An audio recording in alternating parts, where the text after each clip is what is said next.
对决加关税撕盟友，特朗普的真实目的是什么？听听美国前副国务卿怎么说。Hello, Bob. It's an honor to have met you here in China. So first, Boming, thank you for hosting me. I know very much of your record and the many interviews you've done and your knowledge across countries, so it's a real pleasure to be with you. I know that you have just published your book, America in the World. In the book, you have sort of outlined the U.S. Foreign policy since the founding of the United States. I think for quite a long time, the United States became the biggest economy back in 1890. United States become the only hegemon in the world, I mean, superpower. So that has lasted for quite a few decades. Until recently, when President Trump became the president. Why is that President Trump withdrew from international affairs? So, as you say, President Trump believes that the alliances and the international economic system that the United States helped create and worked to integrate China into with the WTO and the World Bank and the IMF, he believes that disadvantaged the United States. Now, actually, if you look at the facts, the United States was about 25% of the world's economy in 1970, and it's still 25%, even with the growth of China. So I don't agree with his assessment, but I think what he's reflecting, as you pointed out, is changes in popular mood. We had long, expensive wars in Afghanistan and Iraq, and people were tired of those. So if you see, he wants to avoid wars and conflicts. He's trying to settle peace in Ukraine and Middle East. We'll see how effective he is, but nevertheless, that's his focus.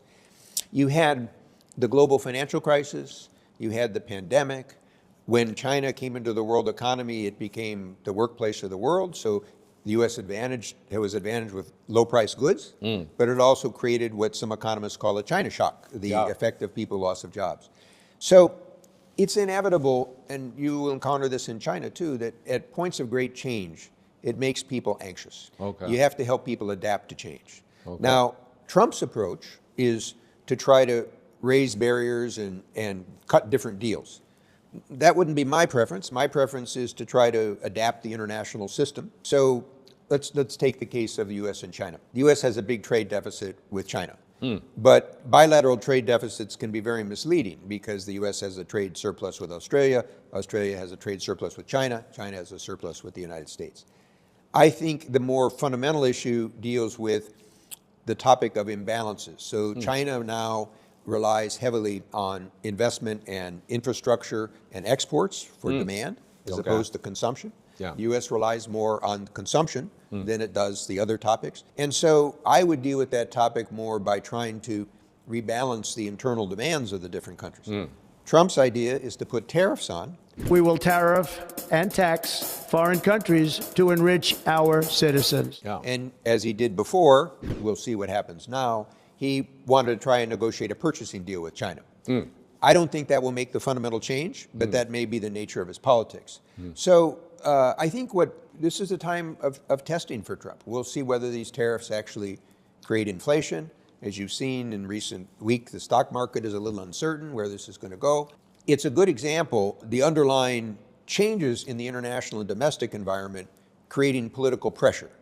Now, for Trump, it's also other issues, and you can see he's focusing on that. I think they were very troubled by inflation. And then the third was, I don't know how this would translate into Chinese, but it was called the woke agenda, the idea of disparate groups trying to advantage one group over the other. And so those, I think, were the three political forces. But with the election, Trump is now hyperactive. He's challenging, and we'll see how that turns out.